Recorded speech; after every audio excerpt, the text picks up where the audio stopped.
গ্রাম বাংলার এক অভিশপ্ত জলাশয় কালীদহ। লোকে বলে অমাবস্যার রাতে এই দহের জল জীবন্ত হয়ে ওঠে। পেশায় জেলে পবন মাঝির একমাত্র মেয়ে টুনটুনি যখন মৃত্যুশয্যায়, তখন তাকে বাঁচাতে পবনকে পাড়ি দিতে হয় সেই নিষিদ্ধ দহের অতল গহ্বরে। কিন্তু সে জানত না প্রকৃতির বিচার বড়ই নিষ্ঠুর। পবন কি পারবে তার মেয়েকে বাঁচাতে, নাকি তাকে চোকাতে হবে কোনো চড়া মাশুল? জানতে হলে শুনুন আজকের সম্পূর্ণ গল্পটি। আজ আপনি শুনবেন লেখক সায়ক সেনের কলমে গ্রাম বাংলার ভূতের গল্প পবন মাঝির বিপদ।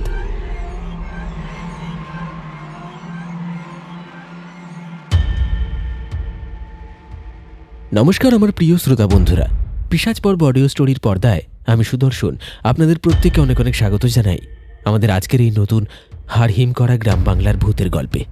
বরাবরের মতো আজও কিন্তু গল্পের শেষে আপনার জন্য থাকছে একটি বিশেষ প্রশ্ন। সেই প্রশ্নের সঠিক উত্তর আপনার সম্পূর্ণ নামের সঙ্গে অবশ্যই কমেন্ট সেকশনে লিখে জানাতে ভুলবেন না। আর আমাদের গত এপিসোডে আপনার জন্য ছিল একটি বিশেষ প্রশ্ন। সেই প্রশ্নের সঠিক উত্তর যারা যারা দিয়েছেন তাদের নাম আজকের গল্পের শেষে ঘোষণা করা হবে। তাহলে চলুন বেশি কথা না বাড়িয়ে শুরু করা যাক আজকের গল্প। শুরু হচ্ছে লেখক সায়ক সেনের কলমে গ্রাম বাংলার ভূতের গল্প পবন মাঝির বিপদ।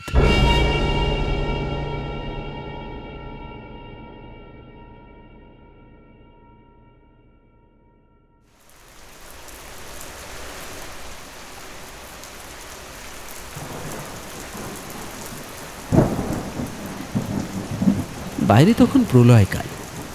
শ্রাবণের আকাশ যেন আজ বুক চিরে সমস্ত আক্রোশ উগড়ে দিচ্ছে মাটির বুকে। মাঝে মধ্যেই অন্ধকারের বুক ফালি করে নেমে আসছে বিদ্যুতের চাবুক, আর তারপরেই কান ফাটানো বাজ পড়ার শব্দ।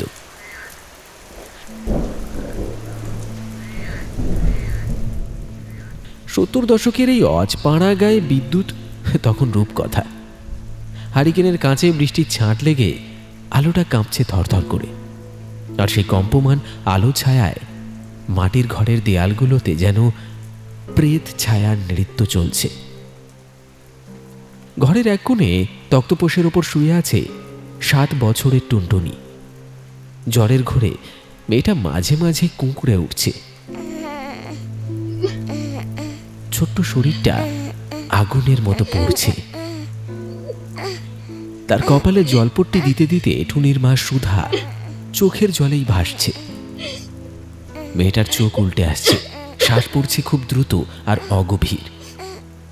গ্রামের নামকরা কবিরাজ এসে নাড়ি টিপে মুখ কালো করে চলে গেছেন বিকেলে। বলে গেছেন, এ জ্বর সাধারণ নয়, এ হলো অপদেবতার নজর, আমার সাধ্যের বাইরে।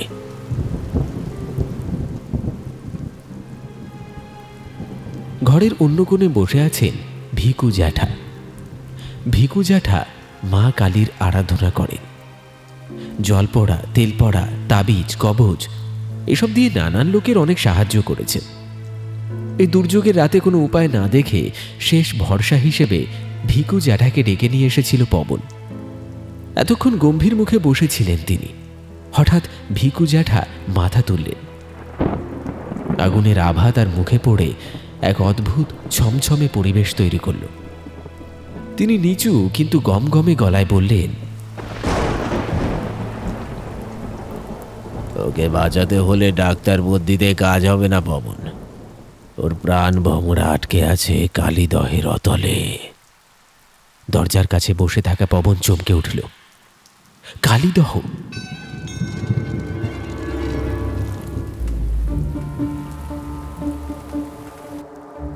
গ্রামের শেষ প্রান্তে পদ্মার এক মৃত শাখা।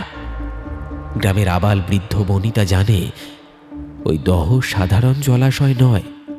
অমাবস্যার রাতে ওখানে জল কালো আলকাতরার মতো হয়ে যায়, আর জলের নিচ থেকে ভেসে আসে অদ্ভুত সব কান্নার আওয়াজ।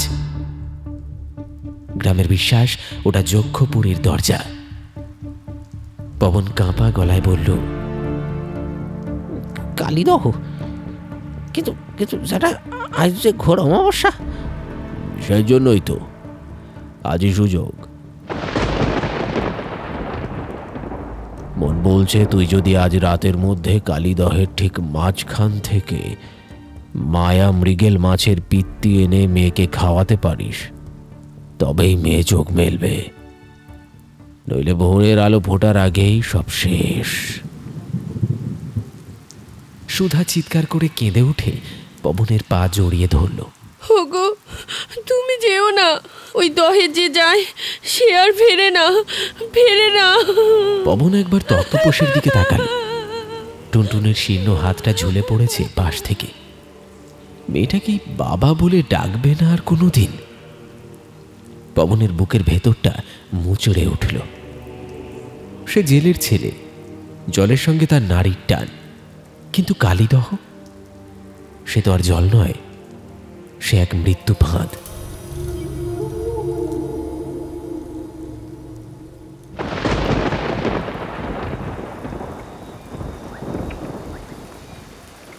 বাইরে মেঘের গর্জন আরো বাড়ল। পবন জানতো এই সিদ্ধান্ত নেওয়ার জন্য তার হাতে সময় নেই। সে আলতো করে সুধার হাত ছাড়িয়ে উঠে দাঁড়ালো। দেওয়ালের কোণে ঝুলছিল তার বাবার আমলের পুরনো খ্যাপলা জালটা। ধুলো ঝেড়ে জালটা কাঁধে তুলে নিল পবন। সুধা ফ্যাল ফ্যাল করে তাকিয়ে রইল, যেন বিশ্বাস করতে পারছে না পবন সত্যি যাচ্ছে। পবন সুধার মাথায় হাত রেখে শুধু বলল, ভরসা রাখ, টুনির জন্য আমারে যেতেই হবে।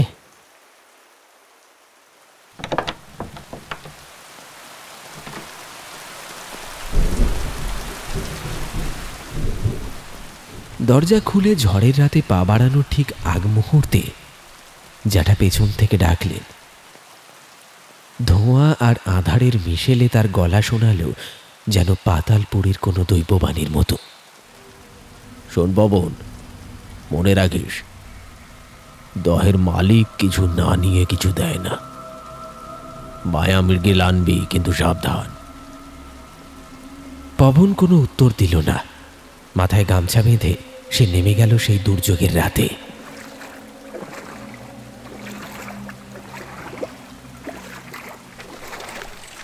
গ্রামের কাদামাখা পথ পেরিয়ে যখন সে কালীদহের পাড়ে পৌঁছালো, তখন রাত গভীর। ঝড়ের দাপট এখানে যেন আরো বেশি। দহের বিশাল জলরাশি অন্ধকারের মধ্যে ফুঁসছে। বিদ্যুতের ঝলকানিতে দেখা গেল দহের জল সত্যি আজ অস্বাভাবিক কালো। পুরনো বটগাছগুলোর ঝুড়ি জলের উপর ঝুলে আছে, যেন এক তৃষ্ণার্ত প্রেতাত্মা। পবনের পা যখন ঘাটের ভেজা মাটিতে পড়ল, তখন রাত যেন তার সমস্ত অন্ধকার উগড়ে দিয়েছে চরাচরে। শ্রাবণের সেই ঝড় এখন স্তিমিত, কিন্তু তার জায়গা করে নিয়েছে এক অলৌকিক নিস্তব্ধতা আর হাড় হিম করা কুয়াশা। হাত দেড়েক দূরের কিছু ঠাহর করা যায় না। কুয়াশার চাদর ভেদ করে হারিকেনের ম্লান আলো যেন ধুঁকছে, ঠিক যেমন করে বাড়িতে ধুঁকছে তার ছোট্ট মেয়েটা। ঘাটের খুঁটিতে বাঁধা ডিঙি নৌকাটা ঢেউয়ের দোলায় মৃদু দুলছে। পবন কাঁপা হাতে ভিজে দড়িটা খুলতে শুরু করলো, আর ঠিক তখনই সেই নিরেট অন্ধকারের বুক চিরে এক ছায়ামূর্তি যেন মাটি ফুঁড়ে বেরিয়ে এলো। বাবান! চমকে উঠে পবন পিছিয়ে গেল দুপা। লণ্ঠনটা উঁচিয়ে ধরতেই আলো গিয়ে পড়ল লোকটার মুখে। গজানন, গ্রামের পাগল। গায়ের রং তামাটে আর জট পাকানো চুল। চোখ দুটো কোটর থেকে ঠিকরে বেরিয়ে আসতে চাইছে। মুখের কোণ দিয়ে গড়িয়ে পড়ছে লালা। এই নিশতি রাতে তাকে মানুষের চেয়েও যেন বেশি কোনো নিশাচর জীবের মতো দেখাচ্ছে। গজানন আচমকা পবনের ডান হাতটা তার নখ বের করা থাবায় খামচে ধরল। তার স্পর্শ বরফের মতো ঠান্ডা। সে পবনের কানের কাছে মুখটা নামিয়ে আনলো, তারপর ফিস ফিস করে বলল, যাস না, যাস না, যাস না পবন। ও আজ খুব রেগে আছে, ওর কোল খালি। আরে ও সঙ্গী খুঁজছে, সঙ্গী। পবনের মেরুদণ্ড দিয়ে একটা হিমশীতল স্রোত বয়ে গেল। কার কোল খালি? কে রেগে আছে? পবনের গলার স্বর কেঁপে উঠল। গজানন উত্তর দিল না, শুধু অন্ধকারের দিকে তাকিয়ে চোখের মণি দুটো ঘোরাতে লাগলো অদ্ভুতভাবে। পবন আর সময় নষ্ট করতে চাইল না। গজাননের হাতটা এক ঝটকায় সরিয়ে দিয়ে সে নৌকায় লাফিয়ে উঠল। গজানন টাল সামলাতে না পেরে কাদার ওপর হুমড়ি খেয়ে পড়ল, কিন্তু তার মুখ থেকে হাসি থামল না।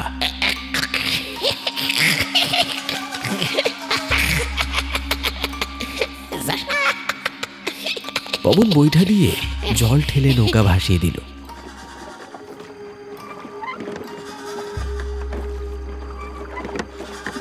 পেছন থেকে ভেসে এলো নৌকার কাঠের ক্যাচ ক্যাচ শব্দ, বৈঠার ছপ আওয়াজ, আর তার সাথে পাল্লা দিয়ে গজাননের সেই হাড় হিম করা পাগলাটে হাসি।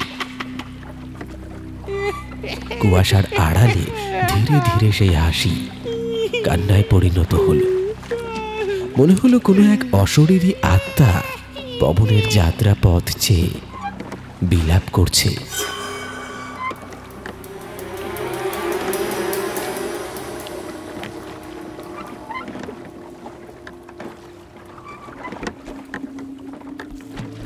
কালীদহের সীমানায় ঢুকতেই বাতাস যেন থমকে গেল। এখানকার জল নদীর মতো চঞ্চল নয়, অদ্ভুত রকমের স্থির। অমাবস্যার অন্ধকারের চেয়েও কালো এই জল, যেন তরল আলকাতরা। চারপাশ থেকে ভেসে আসছে পচা শামুক আর জলজ লতার এক উগ্র কটু গন্ধ। পবনের নাকে রুমাল চাপা দিতে ইচ্ছে হলো, কিন্তু তার হাত ব্যস্ত বৈঠা বাওয়ায়। হঠাৎ পবনের নজর পড়ল একটা অদ্ভুত দৃশ্য। জলের গভীর থেকে মাঝে মধ্যেই নীলচে একটা আলো জ্বলে উঠছে। জোনাকি নয়, এই আলো অন্যরকম, শীতল আর মায়াবী। গ্রামের বুড়োরা বলে আলেয়া, অপদেবতাদের ইশারা। পবন জোর করে চোখ ফিরিয়ে নিল। তার লক্ষ্য এখন একটাই, মায়া মৃগেল।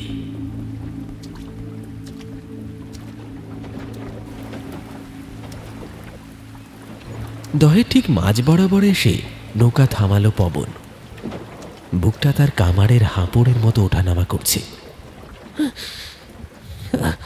মা, মা রক্ষা করো, মা, মা রক্ষা করো বলে সে বিড়বিড় করল।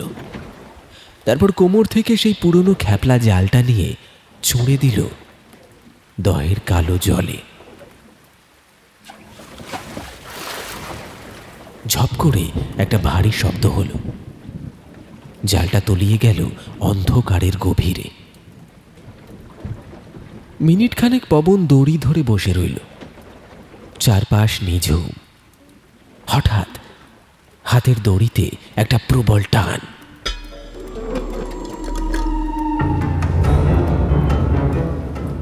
পবনের চোখ চকচক করে উঠল। মাছ, নিশ্চয়ই কোনো বড় মাছ। হয়তো হয়তো সেই মায়া মৃগেলই ধরা দিয়েছে। সে প্রাণপণে জালটা টানতে শুরু করল।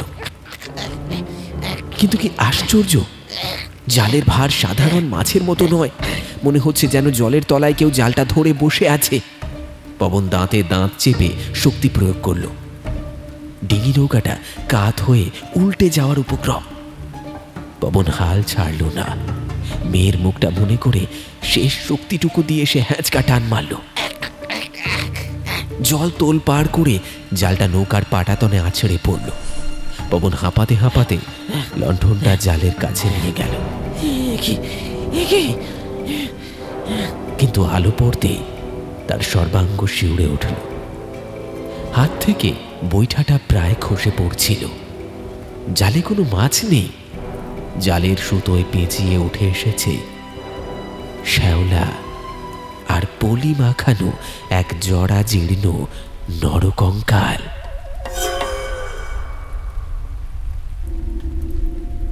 কঙ্কালটার বুকের পাঁজরের হাড়গুলো বীভৎসভাবে ভাঙা, যেন কেউ ওগুলো দুমড়ে মুচড়ে দিয়েছে। কঙ্কালের ফাঁকা কোটরগুলো পবনের দিকেই তাকিয়ে আছে বলে ভ্রম হয়। আতঙ্কে পবন ছিটকে পিছিয়ে গেল নৌকার অন্য প্রান্তে, কিন্তু তার চোখ আটকে গেল কঙ্কালটার হাতের দিকে। হাড়ের আঙুলগুলো শক্ত মুঠোয় কিছু একটা ধরে আছে। পবন ভয়ের চোটে ঢোক গিলল। কম্পমান আলো এসে দেখল ওটা একটা মাটির পুতুল। পুতুলটার গা থেকে রং চটে গেছে বহু আগেই, কিন্তু তার চোখ দুটো পাথরের। সেই পাথরের চোখ দুটো যেন জীবন্ত। লণ্ঠনের আলোয় সেগুলো অদ্ভুতভাবে জলজলে হয়ে উঠল। গজাননের সেই কথাগুলো পবনের কানে বাজতে শুরু করলো। ওর কোল খালি, ও সঙ্গী খুঁজছে, সঙ্গী।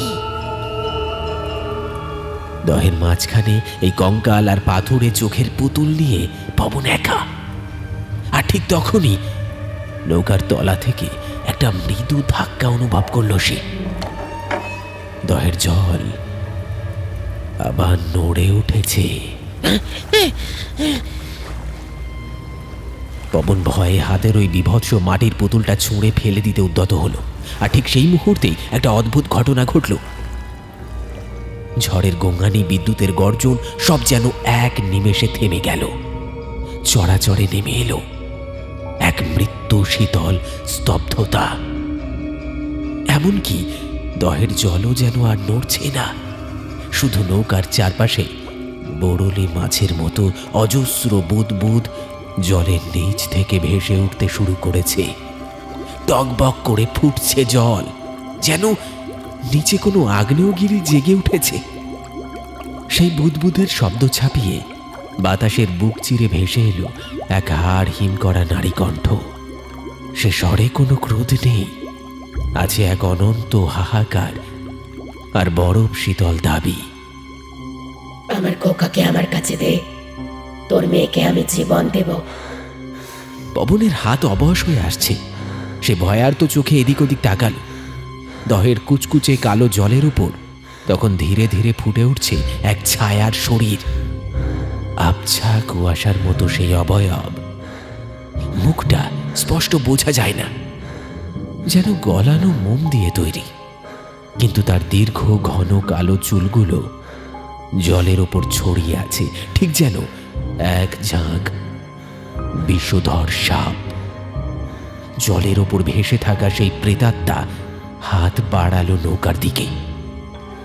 এই কঙ্কালটা আমার খোকার, আর ওই পুতুল ওটা ওর বড্ড প্রিয় খেলনা। ওটা আমাকে ফেরত দে, বিনিময় তুই যা খুঁজছিস তাই পাবি। পবনের চোখের সামনে তখন আর কালিদহের অন্ধকার নেই। ভাসছে জ্বরে ধুঁকতে থাকা তার ছোট্ট টুনটুনের মুখটা। হিতাহিত জ্ঞান শূন্য পবনের মস্তিষ্কে তখন একটাই চিন্তা, মেয়েটাকে বাঁচাতে হবে। জ্যাঠার সতর্কবাণী, গজাননের প্রলাপ সবকিছু সে মুহূর্তের মধ্যে ভুলে গেল। এক অদ্ভুত সম্মোহনে সে বিড়বিড় করে উঠল, নে তোর খোকারে তুই নে, আমার টুনিরে ফিরায় দে, ফিরায় দে আমার টুনিরে, ফিরায় দে। কাঁপা কাঁপা হাতে পবন সেই জরাজীর্ণ কঙ্কাল আর শ্যাওলা মাখা মাটির পুতুলটা তুলে দিল জলের দিকে। ঝপ করে শব্দ হলো। কঙ্কাল আর পুতুল তলিয়ে গেল অতল গহ্বরে। সঙ্গে সঙ্গে দহের জল যেন পাগল হয়ে উঠল। তোলপাড় করা ঢেউয়ের মাঝখান থেকে ছিটকে বেরিয়ে এলো একটা তীব্র সোনালি আভা। একটা বড় মাছ, যার আঁশগুলো কাঁচা সোনার মতো জলজল করছে, লাফিয়ে এসে পড়ল পবনের নৌকার পাটাতনে। অন্ধকারেও মাছটার শরীর থেকে ছিটকে বেরোচ্ছে দুতি। এই তবে সেই মায়ামৃগেল। পবন আর এক মুহূর্ত দেরি করল না। মাছটা কোনো মতে গামছায় পেঁচিয়ে সে প্রাণপণ শক্তিতে বৈঠা চালাতে শুরু করলো। তার বুকে তখন আশার তুফান। মেয়ে বাঁচবে, তার টুনি আবার বাবা বলে ডাকবে। পবন যখন ঘাটে নৌকা ভিড়িয়ে কাদা পায়ের ছাপ ফেলে দৌড় লাগালো, তখন তার হাতে সেই জ্যান্ত মাছের ছটফটানি। গ্রামের পথ জনমানবহীন, শুধু পবনের দ্রুত শ্বাস প্রশ্বাসের শব্দ শোনা যাচ্ছে। বাড়ির দাওয়ায় যখন সে পা দিল, তখন তার সর্বাঙ্গ ঘামে ভিজে একসা।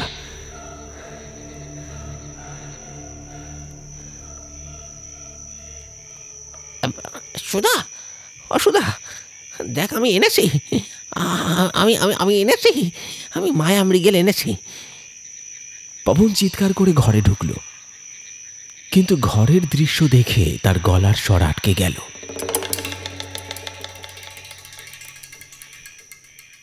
হারিকেনটা একপাশে উল্টে পড়ে দপদপ করছে, তেল গড়িয়ে পড়ছে মেঝেতে। সুধা মেঝের উপর অঘরে পড়ে আছে অজ্ঞান, তার মুখটা ফ্যাকাশে, যেন রক্ত শূন্য। পবন চমকে হাতের গামছার দিকে তাকালো। এতক্ষণ যে মাছটার ছটফটানি সে অনুভব করছিল, সেটা এখন স্থির। কম্পমান হাতে সে গামছার ভাঁজ খুলল, আর খুলতেই তার বুকটা ধক করে উঠল। কোথায় সেই সোনালি রঙের মাছ? গামছার ভেতর পড়ে আছে দলা পাকানো এক তাল কালো চটচটে কাদা। পচা পাঁকের গন্ধে পবনের নাড়ি উল্টে আসার জোগাড়। মাছটা গলে গেছে, নাকি নাকি ওটা কোনো মাছ ছিলই না। আতঙ্কিত পবন দৃষ্টি ঘোরালো তক্তাপোষের দিকে। টুনটুনি, টুনটুনি কোথায়? বিছানা যে একেবারে শূন্য, তোবড়ানো বালিশ আর এলোমেলো চাদর পড়ে আছে, কিন্তু টুনটুনি নেই। হঠাৎ পবনের চোখ গেল জানলার দিকে।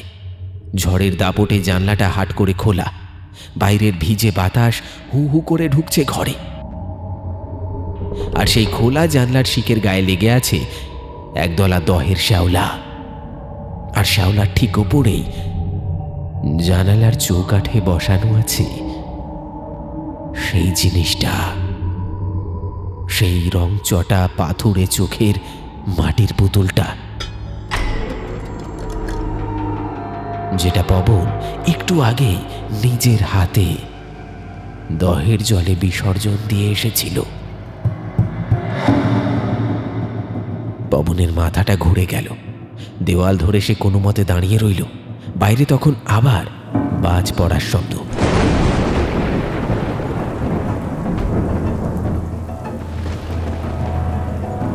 আর সেই শব্দের রেশ ধরে পবনের কানে বাজল দহের সেই প্রেতাত্মার ছলনাময়ী কণ্ঠস্বর।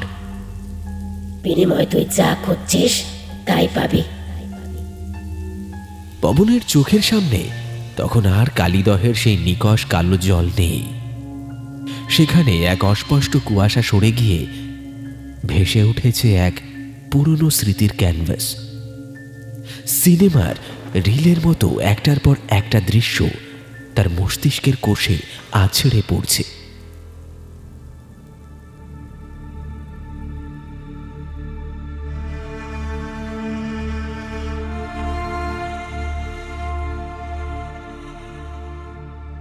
সময়টা 10-12 বছর আগের। পবন তখন ভরা যৌবনের তেজি যুবক, গায়ে অসুরের শক্তি, মনে সদ্য কেনা নতুন নৌকার অহংকার। এমনই এক কালবৈশাখীর রাতে সে তার নৌকার ছইয়ের ভেতরে হারিকেন জেলে বসেছিল। পাহাড়ায় ছিল তার নতুন মাছের চালান, বাইরে প্রলয়ঙ্কর ঝড়। আর ঠিক তখনই নদীর পাড়ে এক আর্তনাদ শোনা গিয়েছিল। এক মহিলা, সর্বাঙ্গে কাদা আর বৃষ্টির জল মাখা, কোলে তার মুমূর্ষ শিশু। ঝড়ের দাপটে ভিজতে ভিজতে মহিলাটি পবনের নৌকার কাছে এসে হুমড়ি খেয়ে পড়েছিল। মাঝি ভাই, ও মাঝি ভাই, আমার ছেলেটা যে মরে যাবে গো, ওপারে হাসপাতালে একটু নিয়ে চলো না, তোমার পায়ে পড়ি মাঝি ভাই। লণ্ঠনের কাঁপা কাঁপা আলোয় পবন দেখেছিল মহিলাটি সেই আকুতি, কিন্তু সেদিন পবনের মনে দয়া ছিল না, ছিল হিসেব। নতুন নৌকা, ঝড়ে জখম হওয়ার ভয় আছে, আর মাছের চালানের লোভ তাকে অন্ধ করে রেখেছিল। সে নির্দ্বিধায় মুখের ওপর ছইয়ের ঝাঁপটা নামিয়ে দিয়েছিল, শুধু বলেছিল, যাও যাও, এই তুফানে নাও খুলবো না, মরণ দশা। অসহায় মা তখন একটা ভাঙা কলা গাছের ভেলা আর লগি সম্বল করে উত্তাল নদী পার হতে গিয়েছিল।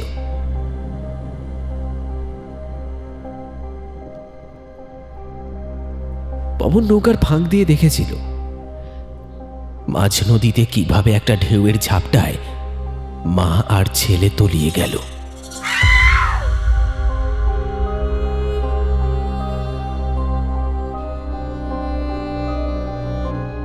সে জানত সে চাইলে বাঁচাতে পারত, কিন্তু সে বাঁচায়নি।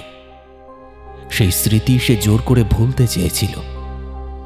ভেবেছিল নদী সব ধুয়ে মুছে নিয়ে গেছে, কিন্তু পবন জানত না, নদী ভোলে না। প্রকৃতি তার খাতায় প্রতিটি দীর্ঘশ্বাস আর প্রতিটি পাপের হিসেব কষে রাখে। পবন শিউরে উঠল, তার হাত পা অবশ হয়ে আসছে, কিন্তু মনের ভেতর এক অদ্ভুত শক্তি অনুভব করল সে। এ শক্তি অনুতাপের, এ শক্তি প্রায়শ্চিত্তের। সে আর পাড়ে ফিরল না।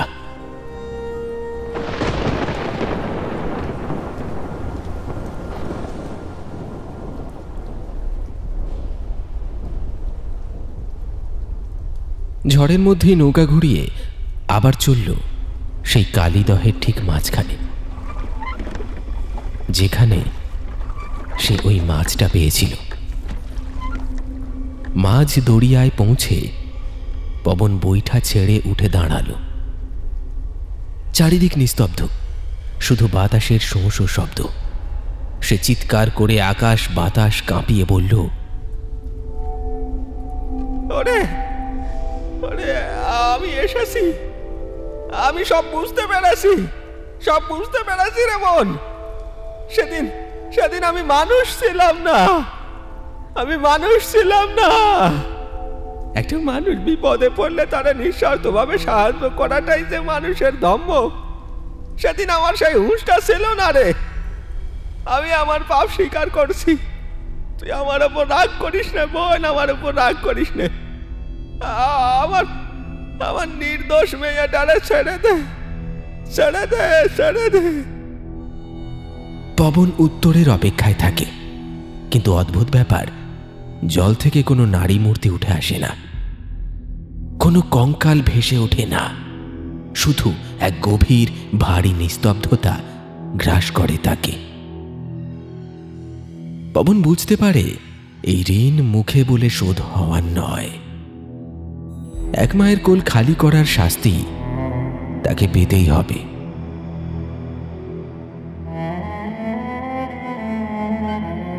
পবনের চোখ পড়ে নৌকার পাটাতনে রাখা নোঙর ফেলার সেই প্রকাণ্ড কালো পাথরটার দিকে। অমসৃণ ভারী পাথরটা শক্ত নাইলনের দড়ি দিয়ে বাঁধা। পবন আর এক মুহূর্ত সময় নষ্ট করে না। সে জানে টুনটুনির আয়ু ফুরিয়ে আসছে। সে ধীর হাতে দড়ির এক প্রান্ত নিজের কোমরে শক্ত করে বাঁধল। তার চোখে তখন আর ভয় নেই, আছে এক প্রশান্তির ছায়া। সে মনে মনে বলল, টুনটুনি, আমার তুই ভালো থাকিস। তোর বাবা তোর জন্য আজ আজ বেশ সত্যিকারের বাবার কাজটুকু করে যাচ্ছে। তুই ভালো থাকিস। পবন পাথরটা দুহাতে 5 কোলা করে তুলে নিল। তারপর এক বুক নিঃশ্বাস নিয়ে ঝাঁপ দিল কালীদহের অতল গহ্বরে।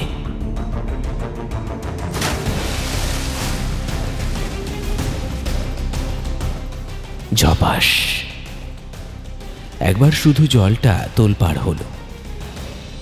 তারপর পাথর সহ পবনের শরীরটা যখন তলিয়ে গেল, তখন জলের উপরের বুদবুদগুলো মিলিয়ে যেতেই কালীদহ আবার আগের মতোই শান্ত হয়ে গেল, যেন কিছুই হয়নি।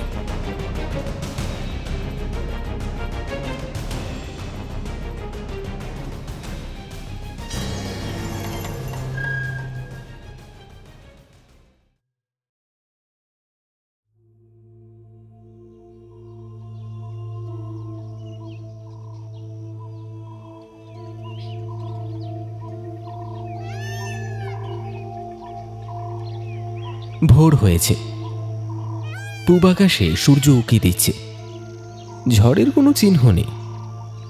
গ্রামের বাড়িতে টুনটুনি হঠাৎ বিছানায় নড়ে চড়ে বসল। তার জ্বর নেই, শরীর একেবারে ঠান্ডা। সে পিটপিট করে তাকিয়ে ক্ষীণ স্বরে বলল, মা, জল খাবো।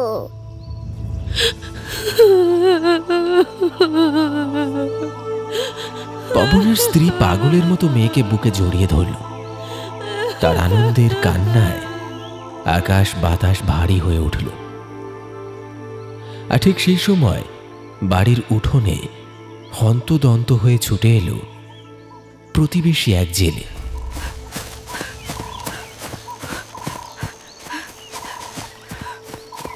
তার মুখ ফ্যাকাশে। সে হাঁপাতে হাঁপাতে বলল, সর্বনাশ হয়েছে গো বৌঠান। দহের পাড়ে পবনের নৌকাটা ভিড়ে আসে, কিন্তু কিন্তু নৌকায় পবন নেই, শুধু ওর গামছাটা পড়ে আছে। পবনকে কোথাও খুঁজে পাওয়া যাচ্ছে না।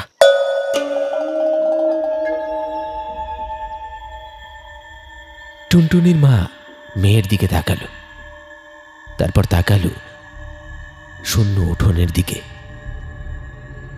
ভোরের আলোয় কালীদহের জল তখন চকচক করছে, যেন এক বিশাল রহস্য বুকে নিয়ে সে নিশ্চুপ হয়ে আছে।